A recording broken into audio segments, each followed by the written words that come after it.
Dios les bendiga a todos, estimados amigos y hermanos.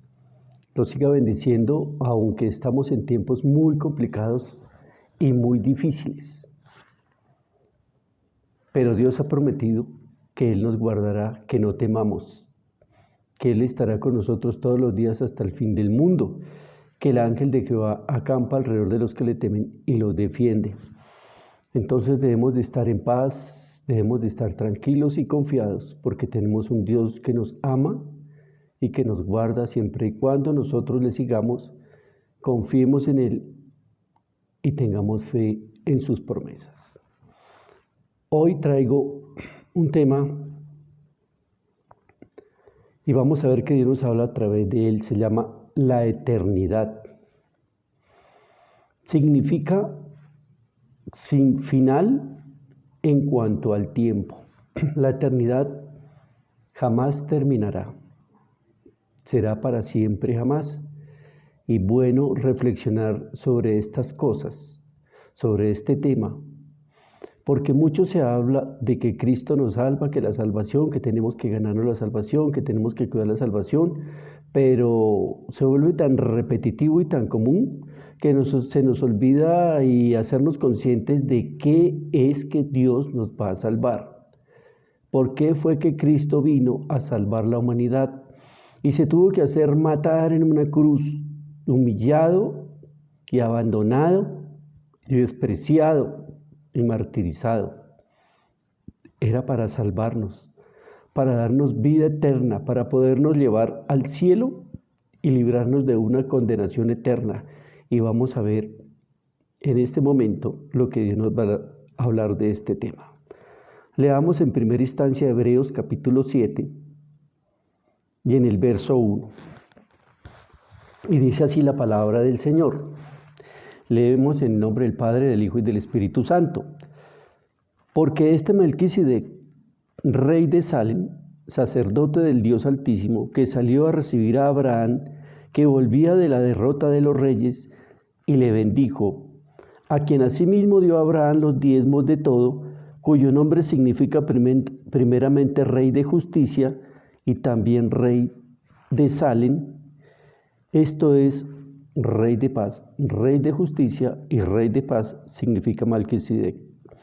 Y dice, sin padre, sin madre, sin genealogía, que ni tiene principio de días ni fin de vida, sino hecho semejante al Hijo de Dios, permanece sacerdote para siempre. Representaba a Jesucristo, que es el sacerdote hecho para siempre, permanece para siempre porque es un rey eterno, un sacerdote eterno. Entonces Dios está representado por Melquisedec o por Jesucristo. Dios, Cristo es Dios, el Padre es Dios y el Espíritu Santo es Dios. Entonces dice que 3, sin padre, Dios no tiene padre, sin madre, sin genealogía, porque no tiene descendencia, que ni tiene principio de días ni fin de vida, sino hecho semejante al Hijo de Dios, permanece para siempre. Permanece sacerdote para siempre. Entonces Dios, primeramente, es eterno. No tuvo principio de días, ni tendrá fin de días. Nunca tuvo un comienzo. Eso no lo podemos entender hoy en día nosotros con esta mente que tenemos, pero ya lo lograremos entender. Porque existe un ser sin haber sido creado, sin haber nacido, sin haber tenido principio de días y que jamás terminarán sus días. Él es eterno. Entonces, la eternidad es para siempre, sin término de tiempo, sin término de días. Todos los seres racionales que Dios creó, véanse ángeles o seres humanos, son eternos a partir de su creación. Todos nosotros, los seres humanos de Adán y Eva en adelante, y todos los ángeles en sus diferentes categorías o niveles, fueron creados o fuimos creados. A partir de ahí, todos tenemos eternidad, porque Dios hizo a sus seres que creó eternos. Hay que tener en cuenta esa parte. Primera de Juan 5:11 dice algo a ese respecto. Miremos qué dice. Y este es el testimonio, que Dios nos ha dado vida eterna. Ahí lo dice. Este es el testimonio, que Dios nos ha dado vida eterna. Y esta vida está en Jesucristo, en su Hijo. El que tiene al Hijo, tiene la vida. El que no tiene al Hijo de Dios, que es Cristo, no tiene la vida. Entonces la vida que es eterna está en Cristo. Y este es el testimonio, que Dios nos ha dado vida eterna. Vida eterna tenemos nosotros siempre y cuando andemos con Jesucristo, creamos en Jesucristo y sigamos a Jesucristo y agrademos a Jesucristo y hagamos lo que a Él le agrada. Vamos a tener vida eterna y esta vida está en su Hijo, en Jesucristo.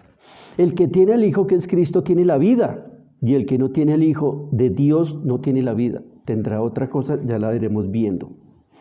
Entonces, ángeles en sus diferentes categorías, querubines, serafines, ángeles, todo lo que haya Dios creado a nivel racional, con inteligencia, y los humanos, a partir de la creación, somos eternos. Diferente a los cielos y la tierra, ellos no son eternos. Todos ellos pasarán, nosotros no.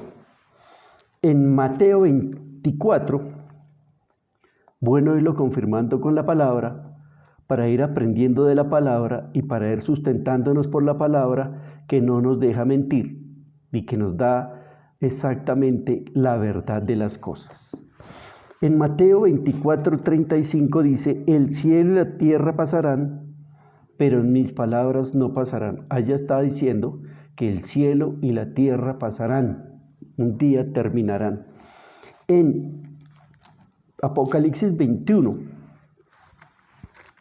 hablando del mismo tema, dice, verso 1, vi un cielo nuevo y una tierra nueva, porque el primer cielo y la primera tierra pasaron y el mar ya no existía más. Ahí confirma que el cielo y la tierra que hoy conocemos y en la cual vivimos pasarán, terminarán. Ya que está diciendo que Juan vio un cielo nuevo y una tierra nueva, porque el primer cielo y la primera tierra pasaron, y aún dice, y el mar ya no existía más. Eso confirma que la tierra que hoy contiene un mar gigantesco, que son los océanos, tampoco estarán en la tierra nueva. Significa que esta tierra pasó con todo lo que tiene incluido el mar. Y la nueva tierra que Dios hará para nosotros no tendrá mar. Será una tierra nueva. Pasaron el cielo y pasaron la tierra que hoy existen, y vendrá un nuevo cielo y una nueva tierra. La creación no es eterna, pasará. Nosotros somos en esta tierra pasajeros. Estamos de paso. Aquí estamos por un tiempo, unos un tiempo más largo, otros un tiempo más corto, pero será pasajero. Sabemos que es pasajero. Eso no se necesita confirmar porque todos lo sabemos. Sin embargo, la palabra de Dios dice en Hebreos 11:13, conforme a la fe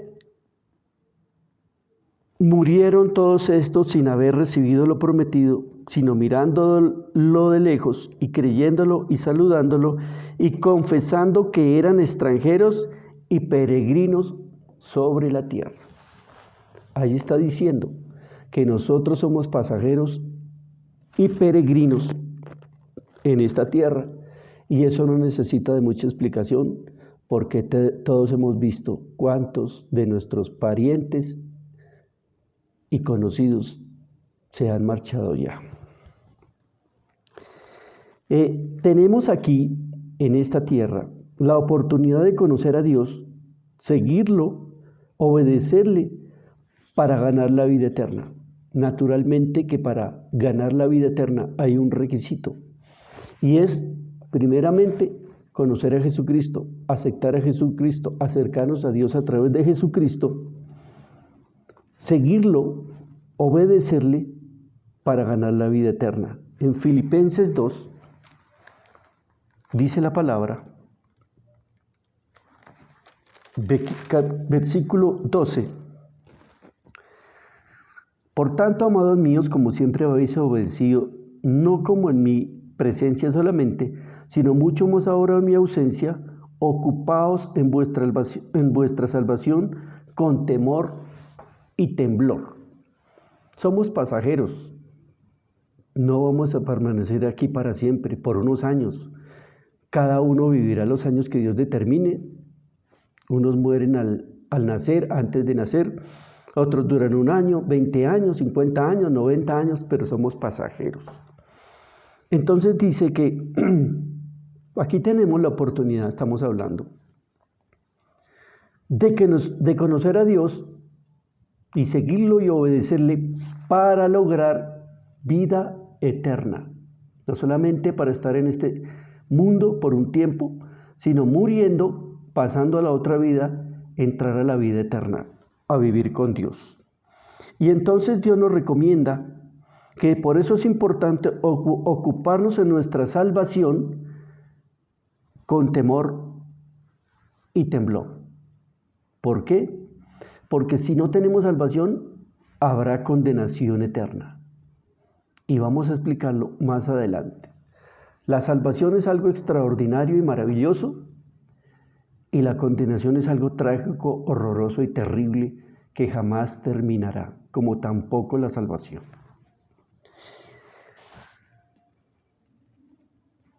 La salvación es algo esplendoroso, donde hay felicidad, satisfacción y gozo eternos, para siempre, jamás. ¿Qué dice Apocalipsis 21 a ese respecto?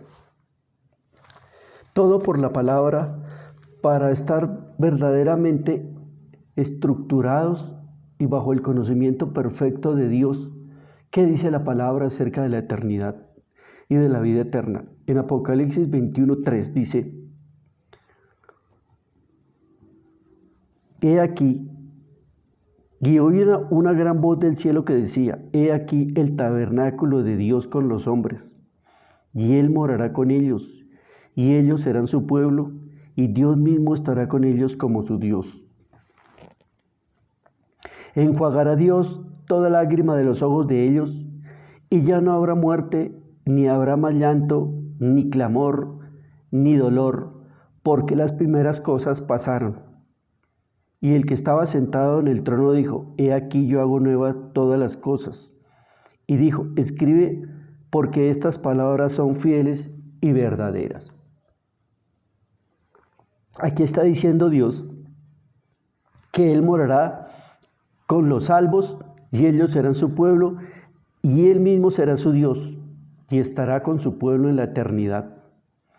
Dice, hay algo importante que quiero tocar en este momento.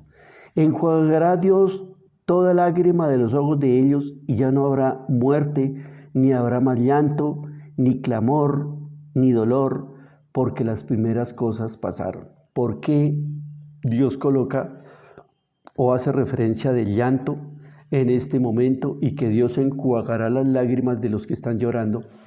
¿Por qué? Si ya están en la vida eterna. En el capítulo 20 de Apocalipsis, si ustedes lo leen, se darán cuenta que en el verso 11 dice, y vi un gran trono blanco y el que estaba sentado en él, de delante del cual huyeron la tierra y el cielo, y ningún lugar se encontró para ellos. Entonces, en el momento en que en el trono blanco el que estaba sentado aparece, que es Dios el Padre, dice, delante del cual huyeron la tierra y el cielo, se fueron, desaparecieron, y ningún lugar se encontró para ellos. Y aquí dice algo que es importante tenerlo en cuenta. Dice, vi los muertos grandes y pequeños de pie ante Dios, muertos. Y los libros fueron abiertos y otro libro fue abierto, el cual es el libro de la vida. Y fueron juzgados los muertos por las cosas que estaban escritas en los libros según sus obras. ¿Por qué Dios enjuaga la lágrima de las personas o de las personas que están con Él, que se salvaron? ¿Y por qué estaban llorando? Acababa de pasar en el capítulo 20 el juicio final del Padre sobre la humanidad. Y Él había juzgado a todos según sus obras. Y muchos libros habían para los muertos y uno para los salvos. Eso nos da a entender que los salvos son muy pocos comparado con los muchos que han vivido sobre la tierra, y los perdidos serán muchos. Para los perdidos hubo muchos libros y para los salvos hubo uno. Dice, verso 12 del capítulo 20, vi a los muertos grandes y pequeños, entre otras cosas. Los muertos se refiere a los condenados, a los perdidos, a los que no se salvaron. Dios los llama muertos. Y vi a los muertos grandes y pequeños de pie ante Dios, y los libros fueron abiertos, los libros. Y otro libro fue abierto, el cual es el libro de la vida. Había libros, cantidad de libros para los perdidos, porque fueron muchos los perdidos, y un libro. Y otro libro fue abierto, el cual es el libro de la vida. Debemos de luchar, hermanos, con temor y temblor, como decía Filipenses 2:12, porque debemos de asegurar la salvación eterna y no descuidarla, porque será tremendo el que se pierda. Que Dios nos ayude a todos, porque todos estamos en riesgo si nos descuidamos. Y fueron juzgados los muertos por las cosas que estaban escritas en los libros según sus obras. Dice 15, verso 15 del capítulo 20. Y el que no se halló escrito en el libro de la vida fue lanzado al lago de fuego. Entonces, en presencia de todos fueron juzgados. Todos estaban presentes delante del Padre y fueron juzgados. Unos fueron juzgados para ser salvos y otros fueron juzgados para ser condenados. Resulta que los que se salvaron fueron testigos y vieron en ese momento del juicio final cómo conocidos y familiares de ellos fueron lanzados al lago de fuego. Verso 15 del capítulo 20, y el que no se halló escrito en el libro de la vida fue lanzado al lago de fuego. Y estos salvos se dieron cuenta que amigos, que conocidos y que familiares más cercanos o más lejanos se perdieron. Y por eso en el verso 3 dice, en el verso 4 del capítulo 21 dice, enjuagará Dios la lágrima de todos ellos, Dios mismo se pondrá y los enjuagará. Si fuera de felicidad que estuvieran llorando, si fuera de gozo porque alcanzaron la salvación, no habría necesidad de entrar a enjuagar las lágrimas. Ay, no llores, lo coge el hombre, le pasa un pañuelo, no llores, tranquilo. No hubiera necesidad de hacer eso porque era de felicidad. Uno llora de felicidad, a veces, ay, que llora esas lágrimas de felicidad. No era de felicidad. Era porque habían visto conocidos o familiares que se perdieron para siempre y por eso lloraron. En un luto, en un entierro aquí en la tierra, las gentes lloran, sus cercanos lloran al difunto, porque se fue, porque fue trágico, porque se perdieron un familiar, porque era mi hijo, mi esposa, lo que sea. Y hay llanto.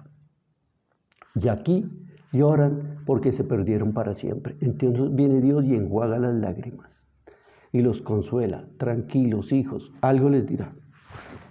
Enjuagará Dios toda lágrima de los ojos de ellos y ya no habrá más muerte. Ya no habrá muerte, ni habrá más llanto, ni clamor, ni dolor, porque las primeras cosas pasaron. Dios traerá consuelo después de ese momento y las cosas se olvidarán tal y como ocurre en un velorio. Habrá tristeza por unos días, luto, y después ya viene consuelo. Por eso estaban llorando las personas. El que se salva será felicidad eterna, y el que no será condenación eterna. En el versículo 21 verso 7 dice: el que venciere heredará todas las cosas, y yo seré su Dios, y él será mi hijo. El que venciere, el que estuviere fiel con Dios, sirviendo a Dios, siguiendo a Dios, agradando a Dios, y venciere todo lo que se le presente en esta vida. Por eso es importante estar orando permanentemente, como Dios nos dijo: velad y orad para que no entréis en tentación, le dijo Cristo a los discípulos allá en el Monte de los Olivos. Velad y orad para que no entréis en tentación, para no entrar en pecado, para no pecar, para tener la unción y el poder de parte de Dios y hacer las cosas como Dios quiere, vivir una vida que Dios le agrade, no estar en pecados. Y dice que el que venciere todo lo que le pasara, aflicciones, todo lo que le pasa en la vida, problemas, necesidades, y lucha porque sabe uno que este camino vale la pena seguirlo con todo lo que se presente, porque finalmente todo esto pasará, y si vencemos heredaremos la vida eterna, el gozo y la vida eterna, y escaparemos de la condenación eterna. El que venciere heredará todas las cosas, y yo seré su Dios, y él será mi hijo. Gozo y felicidad eternas estarán con todos los que se salven, pero desgracia y terror y horror y condenación sin término para los que se pierdan.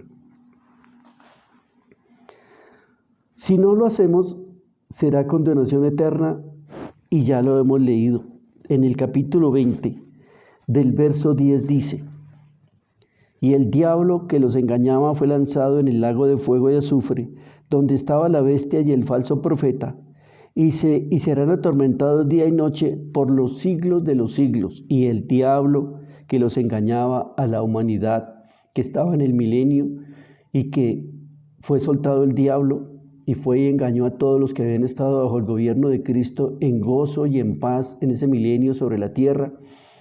El diablo fue y tuvo poder de engañarlos, y a pesar de haber estado en la felicidad bajo el gobierno de Cristo aquí en esta tierra, y con todas las cosas necesarias, y con toda la abundancia que Dios les había dado y la paz, le creyeron al diablo y se fueron contra Jerusalén, y vino fuego del cielo y los destruyó a todos.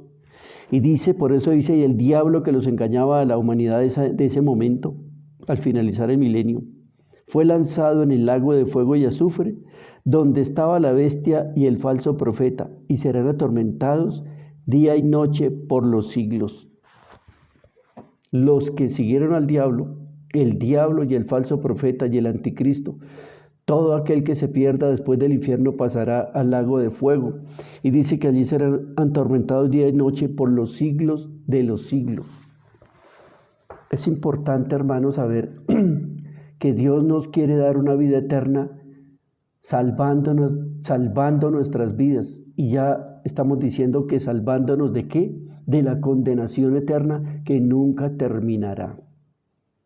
Mucho se habla, sí, que Cristo nos salva, como ya lo dije, sí, que la salvación, sí, que hay que buscar la salvación, sí, que no hay que perder la salvación, no, que la salvación se pierde, no, que la salvación sí se pierde. Y se habla de la salvación y se vuelve como común, y como que se le pierde el sentido a la palabra salvación. Pero si yo me salvo eternamente, viviré en felicidad con Dios, y si yo me pierdo, el tormento será espantoso para siempre. Para siempre, para siempre. Sería bueno reflexionar. Si queremos, todos entendemos que eternidad no tiene fin. Pero si uno se pone a hacer un tipo de reflexión, si lo queremos hacer para estar más alertas, para estar más conscientes de lo que es eternidad, podemos tomar, por ejemplo, cualquier cifra de años, aunque la eternidad no tiene tiempo, pero para poder reflexionar sobre ello, digamos 50.000 millones de años, pongamos ese ejemplo. 50.000 millones de años son una cantidad muy larga y muy grande en tiempo. Y la eternidad no tiene tiempo. Pero supongamos que pasan 50.000 millones de años, 50.000 millones de años, que eso es una barbaridad para que se complete, o 50.000 billones de años, la cifra que le quiera poner. Cuando pase ese tiempo, que durará mucho tiempo en llegar a pasar eso, mucho tiempo para que pasen 50.000 millones o 50.000 billones, que son más todavía, algún día se terminarán. Cuando ese tiempo se cumpla, esos millones y millones se cumplan, la eternidad no ha empezado. Es como para poner un ejemplo y reflexionar que es la eternidad en perdición. Nunca jamás terminará, ni la persona volverá a tener descanso ni paz, sino dolor y tormento para siempre.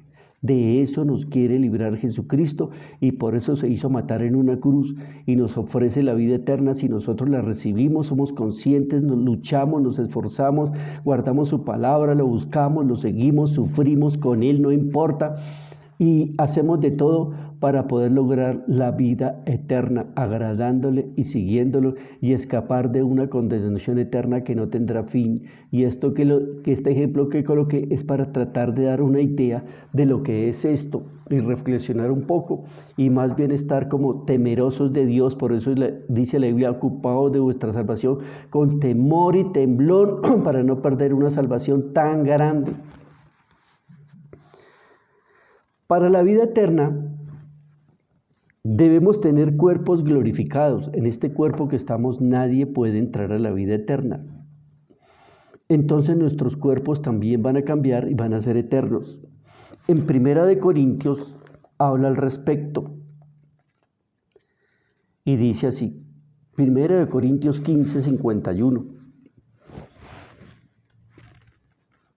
He aquí os digo un misterio: no todos dormiremos, pero todos seremos transformados. En un momento, en un abrir y cerrar de ojos, a la final trompeta, porque se tocará la trompeta, y los muertos que murieron en Cristo serán resucitados incorruptibles, y nosotros seremos transformados. Porque es necesario que esto corruptible, que es este cuerpo que hoy tenemos, se vista de incorrupción, y esto mortal, porque el cuerpo es mortal, se vista de inmortalidad. Un cuerpo que no va a envejecer, ni va a cambiar, ni va a morir, sino será eterno, inmortalidad.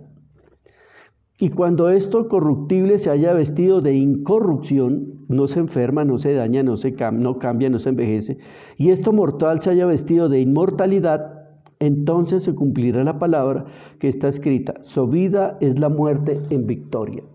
Todo lo que hacía que muriéramos desaparecerá, porque en el cuerpo glorioso, incorruptible e inmortal, no pereceremos, ni cambiaremos, ni envejeceremos, ni nos enfermaremos, sino permaneceremos con un cuerpo glorioso y maravilloso.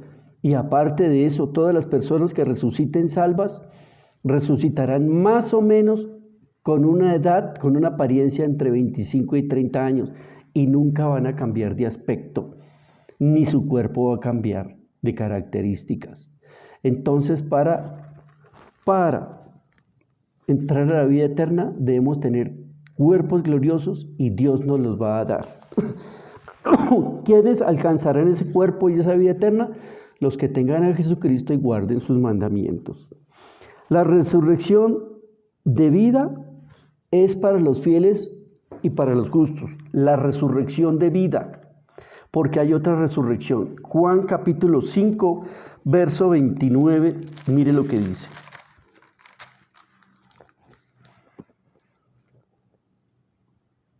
Y los que hicieron lo bueno mientras vivíamos o mientras vivan, saldrán a resurrección de vida. Juan capítulo 5, verso 29. Mas los que hicieron lo malo, a resurrección de condenación. Entonces, la resurrección de vida es para los fieles, para los justos, para los que vencieron, para los que nunca desmayaron y siguieron fieles a Cristo hasta el día final, que terminó su vida, o cuando Cristo venga, estaban sin mancha y sin arruga, fieles al Señor. La resurrección de vida es para los justos, y la resurrección de muerte para los malos, para los que no siguieron al Señor y no le agradaron. Cristo fue el primero que resucitó. o fue el primero en resucitar, no en ser resucitado. Cristo murió y resucitó, no porque lo resucitaron, sino porque Él resucitó. Dice Juan 10, lo que dice al respecto. Juan 10, verso 17. Dice, por eso me ama el Padre, porque yo pongo mi vida para volverla a tomar. Nadie me la quita, sino que yo de mí mismo la pongo. Tengo poder para ponerla y tengo poder para volverla a tomar. Este mandamiento recibí de mi Padre. Dios, el Señor Jesucristo, entregó su vida. Él la entregó. Dice, nadie me la quita, sino que yo de mí mismo la pongo. Yo me entrego. Tengo poder para poner la vida y que me la quiten, y tengo poder para volverla a tomar. Jesucristo permitió que lo mataran y Jesucristo mismo se levantó. Tengo poder para entregar mi vida y tengo poder para volverla a tomar. Él no fue resucitado, Él resucitó. En Romanos dice que si el Espíritu que resucitó de los muertos a Cristo está en nosotros, porque es que el Padre, el Hijo y el Espíritu Santo son uno, son Dios, son tres personas, pero componen a un Dios entre los tres. Y es lo mismo, que lo resucite el Espíritu, con el poder del Espíritu resucite, que Él resucite, es lo mismo. Pone la vida a Dios, recoge la vida a Dios, entrega la vida a Dios, vuelve y la toma a Dios. Él resucita. Aquí lo está diciendo, pongo la vida y la vuelvo a tomar. Entonces Jesucristo fue el primero en resucitar, no en ser resucitado. Apocalipsis, capítulo 1, dice a ese respecto.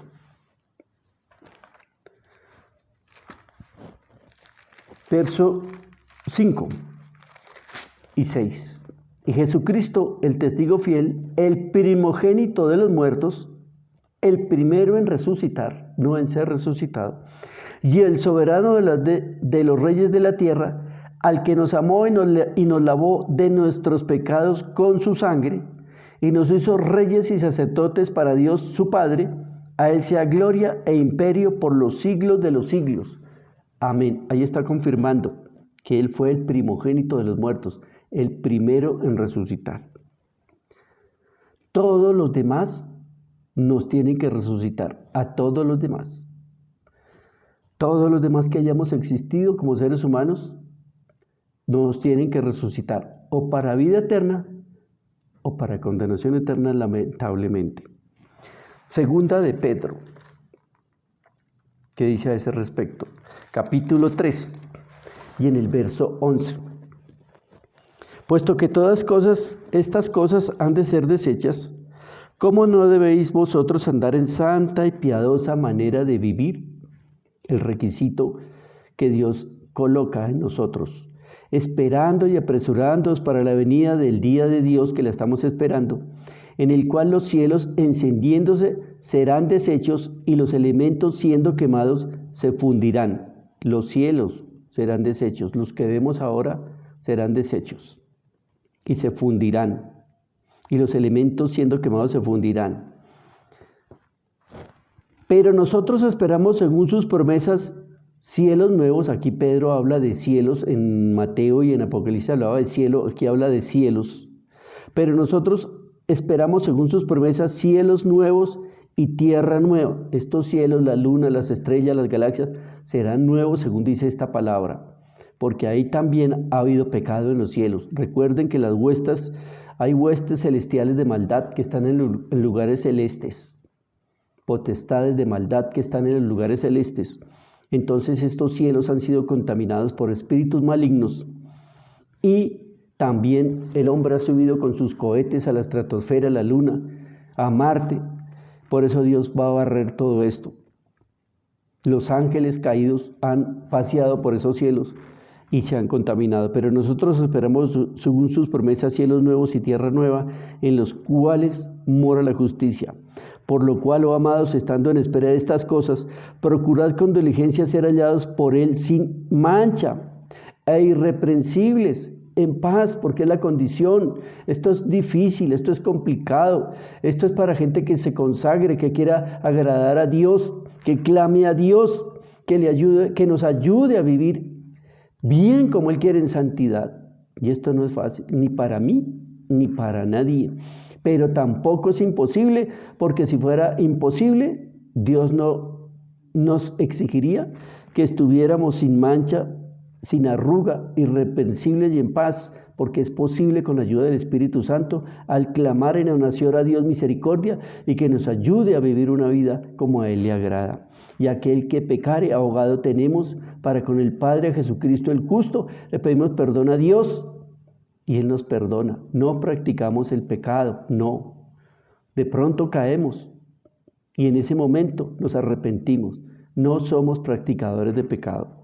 Por lo cual, oh amados, estando en espera de estas cosas, que todo va a pasar y pronto, como ya lo estamos viendo, procurad con diligencia ser hallados por Él sin mancha, irreprensibles en paz, y tened entendido que la paciencia de nuestro Señor es para salvación, por eso no ha llegado ya. Como también nuestro amado hermano Pablo, según la sabiduría que le ha sido dada, os ha escrito. Si el Señor no ha llegado, es porque tiene paciencia esperando que ninguno se pierda, sino que todos procedamos al arrepentimiento. Porque Él quiere darnos una vida extraordinaria y maravillosa y por eso se hizo matar en una cruz, para salvarnos de una vida horrorosa y espantosa que no tiene descanso y que no tiene fin, sino que es tormento más tormento. Por eso procuremos con temor y temblar estar listos y preparados, guardando nuestra salvación, como dice en Filipenses 2:12.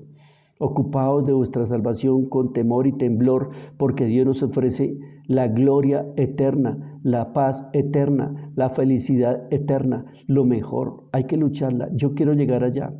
Yo me puedo perder si me descuido, cualquiera. Pero si nosotros clamamos a Dios, lograremos la eternidad en vida eterna, que es lo que Dios nos ofrece. Y esta vida está en el Hijo de Dios. El que tiene a Cristo tiene la vida. El que tiene a Cristo está completo. El que no tiene a Cristo no tiene la vida y la ira de Dios estará sobre él. Amados hermanos, este era el mensaje que yo les traía en el día de hoy. La eternidad, valoremos lo que es la eternidad, la salvación eterna o la perdición eterna, y busquemos con todas nuestras fuerzas agradar a Dios para escapar del infierno abajo y para llegar al cielo arriba, a una vida gloriosa y maravillosa que Cristo nos ofrece por medio de su sangre que nos lava de pecados. Si no tiene a Jesucristo, usted está en el riesgo de perderse. Si usted viene a Jesucristo, se salvará. Dios tendrá misericordia y lo perdonará. Acepte a Jesucristo, pídale perdón por sus pecados, arrepiéntase, pídale que le salve, que entre a su corazón y que le haga una nueva criatura. Y Él le dará el Espíritu Santo y lo ayudará a vivir una vida buena y no mala como hasta el día de hoy, y cambiará su forma de ser. Y usted será salvo. Si usted está enfermo, también Jesucristo vino a sanar a los enfermos, a salvar a los pecadores. Así que, hermanos, Dios tiene poder para sanar. Quiero orar por los enfermos, su mano en su pecho, y no importa la enfermedad que tenga, Dios lo puede sanar, porque en la llaga de Cristo, Cristo sanó nuestras enfermedades, llevó nuestras enfermedades y dolencias. Padre, en el nombre de Jesús te pido, por todo aquel que se arrepienta y por todo aquel que crea en Jesucristo, para que tú le des la salvación. Entra a estos corazones, perdona sus pecados a todos los que acepten a Jesucristo y sálvalos. Y también te pido por la salud de todo aquel que esté enfermo y se esté acogiendo en este momento a través de este video. Reprendo la enfermedad y digo que en la llaga de Cristo fueron curados, no importa la enfermedad, sea más grave o sea menos grave, porque toda enfermedad Cristo la cargó allá en su cuerpo y nosotros fuimos sanados. Están sanos porque Cristo los sana. En el nombre de Jesús. Dios los bendiga a todos y nos seguiremos viendo en la próxima oportunidad.